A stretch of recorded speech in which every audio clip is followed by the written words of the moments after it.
নমস্কার বন্ধুরা, অনুস্মিতা ব্লগের আরও একটি ড্রয়িংয়ের ভিডিওতে আপনাদের সকলকে স্বাগত জানাই। চলুন ড্রয়িং শুরু করা যাক। আজকে আমার আঁকার বিষয় হলো গ্রাম বাংলার বাচ্চাদের রথ নিয়ে যাওয়ার একটি দৃশ্য। আমরা অনেক বড় বড় রথ দেখেছি, কিন্তু ছোট শিশুরা তাদের রথ বের করে। সেই দৃশ্যটাই আজ আমি আমার ছবির মধ্যে ফুটিয়ে তুলব। আমি প্রথমেই এখানে একটি রথ এঁকে নিচ্ছি। এই কিছুদিন আগেই সোজা রথ গেল, এবারে উল্টো রথ আসছে। আমরা প্রায় সকলেই জানি যে পুরীর রথ সবচেয়ে বৃহত্তম এবং বিখ্যাত। আর সেই জগন্নাথ দেবের রথ টানতে গিয়েই বহু মানুষ কিন্তু আহত হয়েছে। জগন্নাথ দেবের রথের দড়ি ধরে টানা নাকি অনেক ভাগ্যের ব্যাপার, এটা আমরা অনেকেই জানি। প্রত্যেক শিশুর মধ্যেই কিন্তু ভগবানের বাস, তাই শিশুদের টানা ছোট্ট রথে ভগবান অবশ্যই বিরাজমান করবেন। চলুন, কথা বলতে বলতে এদিকে আমার রথটাও প্রায় হয়েই এসেছে।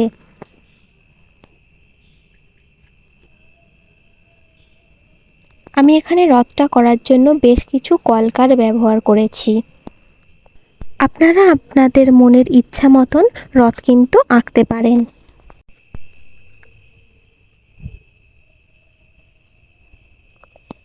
রথের মাথায় যে চূড়াটি আমি করেছিলাম সেখানে কিছু বর্ডার দিয়ে দিচ্ছি।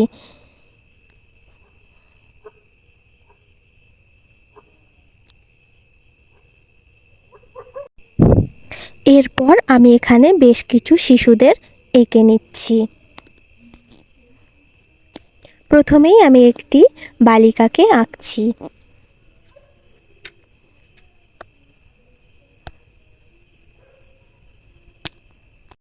জগন্নাথ দেব রথে করে 7টি দিনের জন্য তার মাসির বাড়ি যান এবং পুরীতে যে জগন্নাথ দেবের মাসির বাড়ি আছে সেখানে সারা বছর কিন্তু দরজা খোলা হয় না। রথের এই 7টি দিন জনসাধারণের জন্য খুলে দেওয়া হয় জগন্নাথ দেবের মাসির বাড়ির দরজা। পুরীতে যেখান থেকে কিনা রথ উৎসবের শুরু বা রথযাত্রার শুরু, সেখানে রথ 3টি হয়ে থাকে। একটি বলরাম দেবের, একটি সুভদ্রা রানীর এবং স্বয়ং একটি প্রভু জগন্নাথ দেবের। এই 3টি রথের কিন্তু একটি করে বিশেষ নাম রয়েছে। বলরাম দেবের রথটির নাম হলো তালবধ্বজ, সুভদ্রা রানীর রথের নাম হলো দর্পদলন বা পদ্মধ্বজ এবং প্রভু জগন্নাথ দেবের রথের নাম হলো নন্দীঘোষ। আপনাদের সাথে কথা বলতে বলতে আমার এখানে একটি মেয়ে আঁকা হয়ে গেছে। এবার আমি এখানে অপর একটি শিশুকে এঁকে নিচ্ছি।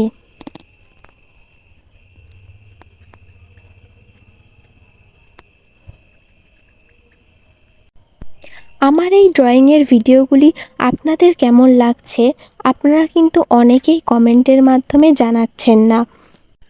আমার আপনাদের কাছে বিনীত অনুরোধ যে আপনারা যদি একটি ছোট্ট কমেন্ট করেন তাহলে আমি অনেকটা উৎসাহিত হই আরও নতুন নতুন ড্রয়িংয়ের ভিডিও আপনাদেরকে করে দেখানোর জন্য।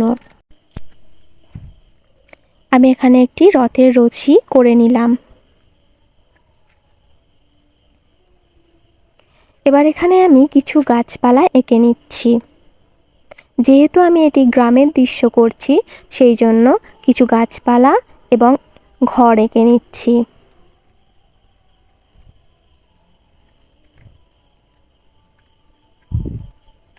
আপনারা যদি ড্রয়িংয়ের ভিডিওগুলি ভালোভাবে দেখেন তাহলে কিন্তু খুব সহজেই নিত্য নতুন ড্রয়িং শিখতে পারবেন।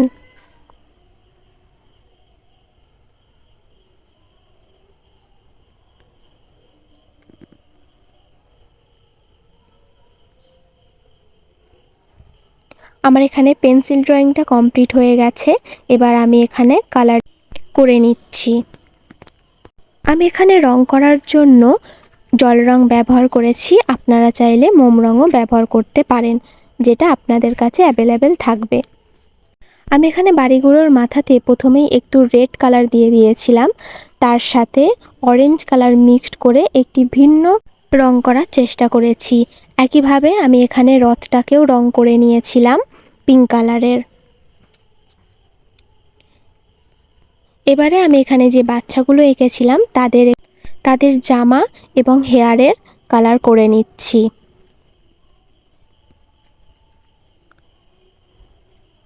জামার কালার আপনারা আপনাদের পছন্দ মতো দিতেই পারেন। আমি এখানে পিছনের বোনগুলোকে রং করে নিচ্ছি সবুজ কালার দিয়ে। রাস্তাটা আমি এখানে রং করার জন্য ব্যবহার করেছি মেটে এক ধরনের কালার। এরপর রথের যে নকশাটি করেছিলাম সেগুলোকে ব্রাউন কালার দিয়ে বর্ডার দিয়ে দিচ্ছি।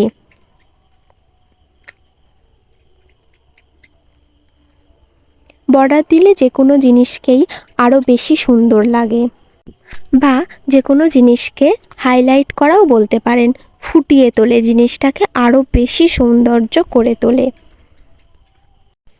আপনারা যারা আমার এই ড্রয়িংয়ের ভিডিওটি শেষ পর্যন্ত দেখছেন তাদেরকে অসংখ্য ধন্যবাদ জানাই, এবং আপনারা যদি আমার এই চ্যানেলে নতুন হয়ে থাকেন তাহলে আমার চ্যানেলটি সাবস্ক্রাইব করে দেবেন এই ধরনের নিত্য নতুন ড্রয়িংয়ের ভিডিও দেখার জন্য।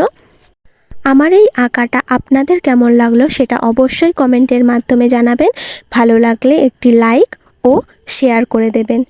আপনাদের সকলকে রথযাত্রার অনেক অনেক শুভেচ্ছা জানাই।